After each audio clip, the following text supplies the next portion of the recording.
पहली बार बोलना शुरू किया। मैं कोई आम तितली नहीं हूँ शहजादी, मैं एक जादुई तितली हूँ जिस पर एक पुरानी बद्दुआ लगी हुई है। सिर्फ एक नेक दिल इंसान ही मुझे आज़ाद करवा सकता है। शहजादी हैरान हुई, मैं तुम्हारी कैसे मदद कर सकती हूँ? तितली ने जवाब दिया, तुम्हें 3 इम्तिहानों से गुजरना होगा। पहला इम्तिहान है खुदगर्जी से बचना, दूसरा इम्तिहान है सच का साथ देना और तीसरा अपने खौफ का सामना करना। शहजादी ने हामी भर ली।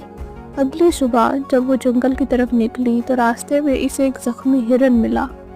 साथ ही इसके खादिम ने कहा, हमें देर हो रही है, इस हिरन को छोड़ दो। लेकिन शहजादी ने कहा, नहीं, मेरा पहला फर्ज रहम दिली है। उसने हिरन का इलाज किया और इसे पानी पिलाया। अचानक वो हिरन गायब हो गया और वहाँ एक चमकता हुआ पत्थर रह गया। फिर वो दूसरे दिन एक छोटे गांव में पहुंची।